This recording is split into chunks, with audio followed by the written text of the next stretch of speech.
Hi you guys, welcome back to my channel. Today's video is pretty random actually. I was doing research for another video about some really weird pastors, but you'll get that video later.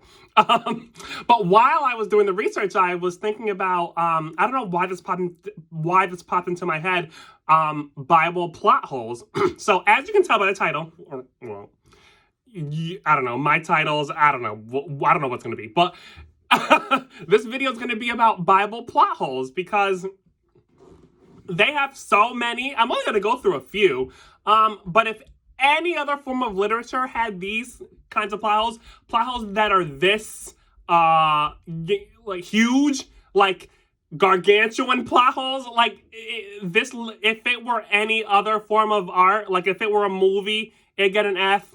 It would get an F. You would be watching it like, what? So let's discuss a few of them. I wrote a few down here just because I'll get off track. And yeah, you know, just these plot holes are so ridiculous. And the fact that people believe this, when you believe this, when the plot holes are staring you straight in the face.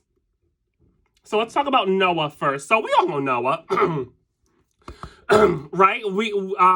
So what did Noah do? You remember he built the ark and saved his family. It was 8 of them, right? It was 8. It was him, his wife, his 3 sons, and their wives. So 8. And you know, they got so Noah got a message from God that God was gonna flood the earth and kill everyone, right? First of all, first problem is, this is how you gotta do it, God? This is how you do it? Like, why do you have to do this? Like, he can't just, I don't know. If you want to kill everyone on Earth, isn't there a better way to do it than flooding the Earth and then making this man build a boat? I mean, come on. It's like, if he created the world in 6 days... How many days does it take to destroy it? Apparently 40, because that's how long it rained for, right? Yeah, it rained for 40 days, 40 nights, and then they were at sea for a year on a boat. So how does the story go? So they build the ark, they get every animal in existence on the boat. So let's think about this for a little bit. Who do we have on the boat? We got tigers on the boat. We got tigers. We got lions. We have, what about the fish? I wonder where the fish went. And so when people tell you like, oh, you know, the fish could just swim in the water. But like, no, they can't just swim in the water. When you're that high up, so remember the Bible says that the water rose so much that it covered the highest point of the earth. So how tall is Mount Everest? Like 28,000 feet high, right? Something like that. So we're talking, please. The temperature change alone would kill the fish. And it would kill everyone on the boat. Being up that high, you would have no oxygen. You would have no oxygen at that altitude. No oxygen, please. And we're not even going to talk about the fact, we are not even going to talk about the fact that Noah was 500 years old when he built the boat. We're not going to talk about it.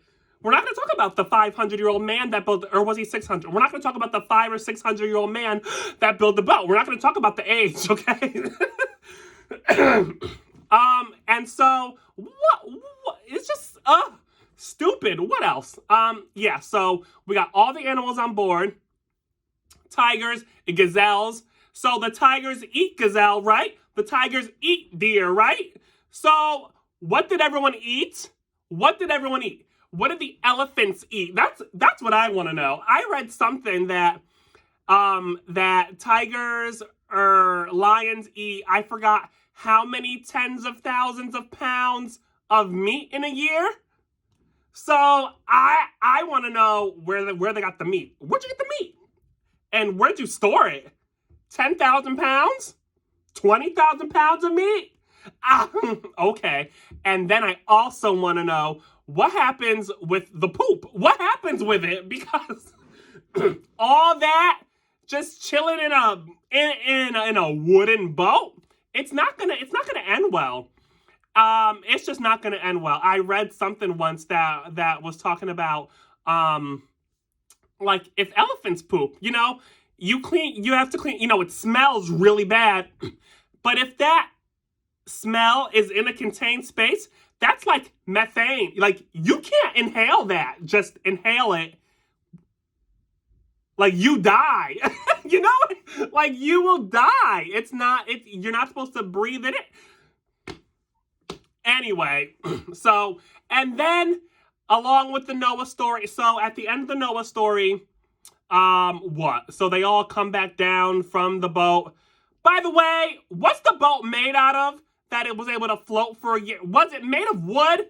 Because can wood just, wouldn't it, hello? Does it get soft? Does the wood get soft? You know what I mean? I don't know. I just thought that. Maybe I'm wrong, but probably not. And so then, right after the boat, comes all the way down to the ground, what's left on Earth? Nothing. So what does anyone eat? What? I don't understand. What do there's no vegetation. There's nothing for the herbivores. There's nothing for the carnivores either, because every time, like, a lion kills a deer, you kill off a species. Like, they're extinct now. I don't know. I've read a few resources from Christian groups that say, oh, maybe it was animals. I mean, no, maybe it was baby animals that came to Noah, because I think the Bible says something along the lines of, like, God sent. Look, I didn't write this, okay? That God's, like, he sent the animals to him, to Noah. So what? He, like, mind controlled them? Maybe. Again, why are we going through all this when you're God? Why do you have to do this? This is a lot of work, if you ask me. And if everyone on Earth is so wicked, why'd you create them in the first place? Let's not forget that everything happens in accordance to God's will. So if he created humans knowing that they would be, imperfect, and then you punish them for being imperfect. Come on. Like, does this make any sense? That is the biggest plot. That's probably the biggest plot hole in the whole book for me. This book is a whole mess, but that's the biggest plot hole to me. Next. So we got the Tower of Babel. I feel like this is a much lesser known Bible story because there aren't as many VeggieTales stories about it, Like, no one really put this story out there. So the Bible says about 100 years after Noah, people are building the Tower of Babel. Now, what is this tower? I forgot what they gave a reasoning for why they're trying. Oh yeah, I think they wanted to see, like, they wanted to build a tower so that they can climb up it and see into the heavens and see what God has said, see God, plot hole. So the Bible actually says, 100 years, 120 years, something like that after Noah. Who are these people then? Because last time I heard, we got 8 people. We got 8. So we got 8 people, and what? Randomly, some random people are building a tower? But there's no mention of their relation to Noah, but they have to be, right? Stupid. It's just stupid. But anyway, so then, as the story goes, when God saw them building the Tower of Babel, as if he didn't know they were going to do it in the first place. Are we serious? So he saw them building the tower, and he's like, what are you doing? And da-da-da-da. So in order to prevent them, now the Bible actually says something really weird about this. It says that God doesn't want man to see the way he does. That's what it says. That's what it says, okay? I don't believe, okay, this is what you Christians believe. I don't believe this mess. So that's what God says. He says that he doesn't want humans to see things the way he does. So then he made them, all the people who were helping build the tower, well, actually no, everyone on earth, because the earth was somehow repopulated in 100 years, and we're supposed to believe that. So God made everyone on earth speak different languages. Wow. So in case you were wondering how we all know different languages, that's why. Not because people settle in different parts of the world and develop their own language. No, that's not how it happened. I don't know if you knew. Nope. It was because people were building a tower and God got mad. That's what happened, okay? So you learned something today, huh? Next, we got the whole Matthew, Mark, Luke, John mess. Now, this isn't really, I don't know if I would call this a plot hole, but it's just, actually kind of, because it's stupid. So, Jesus has, so we're in the time of Jesus now. Whoa. Jesus has all these disciples, well, 12 followers, 12 people what do they do? Like, anyway, why are they named Matthew, Mark, Luke, John? So, I know Jesus eventually is in Rome. No one in Rome was named Matthew, Mark, Luke, John. That's not how they named their people. We know what people named Roman people. We know what they were named. Hello, Julius, Darius, Cassius. They're all like IUS at the end, right? So I'm supposed to think that these American names, do you see? So, and okay, so what? Maybe they followed Jesus from, I don't know, from Syria or from Iraq. You think anyone in Syria is named Matthew, Mark, Luke, John? You think people from Iran are named Matthew, Mark, Luke? Are we serious? Are we serious? Because this is stupid. I can't. It's just so annoying.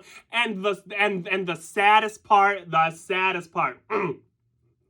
that in just about any NIV Bible, it'll so newer Bibles, like, I don't know, from the 80s up until now, most NIVs have a, so sort of a preface before each book of the Bible. So you'll turn to Genesis, you'll turn to 1st and 2nd Kings, you'll turn to Revelation, and they give you a lot of context. So they'll tell you, like, we believe, so it'll literally give you a little short history lesson. It'll say, we think based on such and such and such evidence that this was maybe written by so-and-so.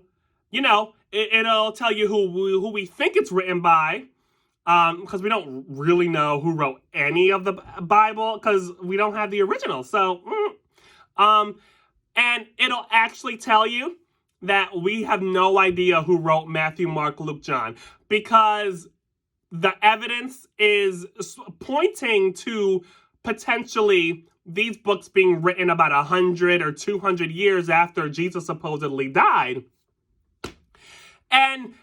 But Christians will tell you this is an eyewitness account. No, even Christian, like, historians will tell you, no, it's not an eyewitness account. It's just church tradition. That's what it is. It's just tradition. The church said, the Catholics, St. John, St. Matthew, they'll tell you that, yes, St. John wrote this, but everyone knows that we have no idea who wrote it. Lastly, let's talk about Jesus. Just real quick, because there's really not that much to say. Just the fact that, is Jesus real, you guys? It's like, are we serious? So what? Jesus was crucified, right? How come there's no record of this? Now, these Romans kept the best records. And if you don't know, it was the Roman government that had Jesus killed, you know, for heresy and for being annoying, really. For being a nuisance, honestly. So, what? We're supposed to... There are Romans that we know their exact birth dates and death dates. And you're gonna tell me that they didn't write down that they killed someone and he came back to life? Is that what you're telling me? Is that what you're telling me? I'm supposed to believe this? I'm supposed to believe... Those Romans wrote everything down. They probably wrote down when they went to the bathroom. Honestly, they wrote everything down. It's so well preserved. It is so well preserved. So we're supposed to believe this. I remember I saw something on TV on the Christian channel years ago. Some lady was standing somewhere, I don't know where. She claimed she was at Jesus's tomb, and she's like, look, the stone leading into the mausoleum cave is still rolled away. Lady, what? So it's just stupid. So if someone asks you, like, oh, well, if someone tries to tell you Jesus existed, it's like, how come there was no record of it? They would have, they would have written that down. Because we know so much about Roman life. We know so much. Anyway, that is the end of this video. Again, this was just real random, real just off the cuff. I mean, whatever, you know.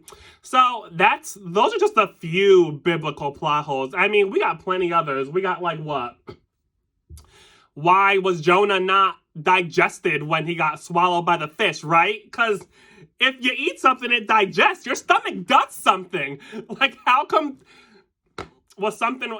Anyway, all right, now this is the end of this video.